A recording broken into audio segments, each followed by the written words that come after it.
हाय सगळ्यांना नमस्कार, शुभ संध्याकाळ. चला संध्याकाळच्या स्वयंपाकाची तयारी चालू आहे. मस्तपैकी बघा, चूल पेटवली, शेंगदाणं भाजायला टाकल्यात. इकडं वांग्याची भाजी करायची. वांगी सगळं चिरून ठेवले. आधी सगळं साहित्य काढून घेतलं का तर परत न चूल पेटल्यावरती लई वेळ लागतो. छान असं शेंगदाणं भाजले, सांडच राहिला वरती.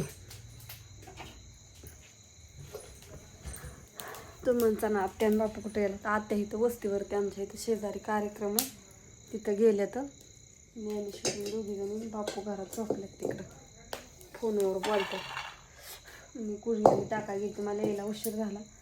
मग गाईचं आवरलं, तिला खाया पाणी हे केलं, चहा झाला.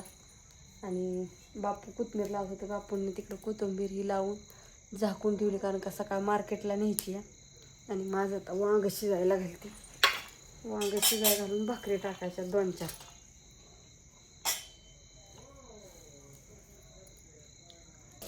वांग फोडणीला टाकले.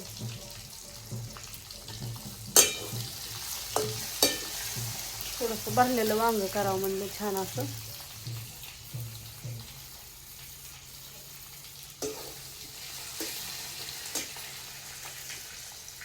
बापूंना भूक लागली, वाढव झालं, कालवा चालला होता. भाजी शिजायला घाल, आधी भाजी शिजायला घाल म्हणलं. थांबा 5 मिनटं, लगेच भाजी शिजायला घालते. झालं, घातली वांग्याची भाजी शिजायला मस्तपैकी. आता चुलीवरती वाढून शिजत. अजून शेंगदाणे बारीक करायचे, तर मिक्सरवर काय बारीक होत नाही, त्याच्यामुळं आता ह्याच्यात असं कुटावं लागतंय. त्यात कुटून टाकायचं, तर उकळी फुटोस तर सरपण जाईल भाकरीसाठी. लगेच येत नाही तर. चला म्हणलं संध्याकाळचं चाललाय स्वयंपाक, तर थोडासा व्हिडिओ काढून टाकावं. भांडी घासत तर मग अशी चाकेलेली राहिले. ती कुत्र्यांना भाकरीही टाकलं तर बसलं तर आरामशीर. ते कुठं अंधारात काय दिसत नाही व्यवस्थित, लाईट कमी ना, त्याच्यामुळं काही नाही नीट दिसत नाही बाहेर. पहिली थोडीशी लाईट होती त्यामुळं बाहेर दिसायचं, पण आता काही दिसत नाही.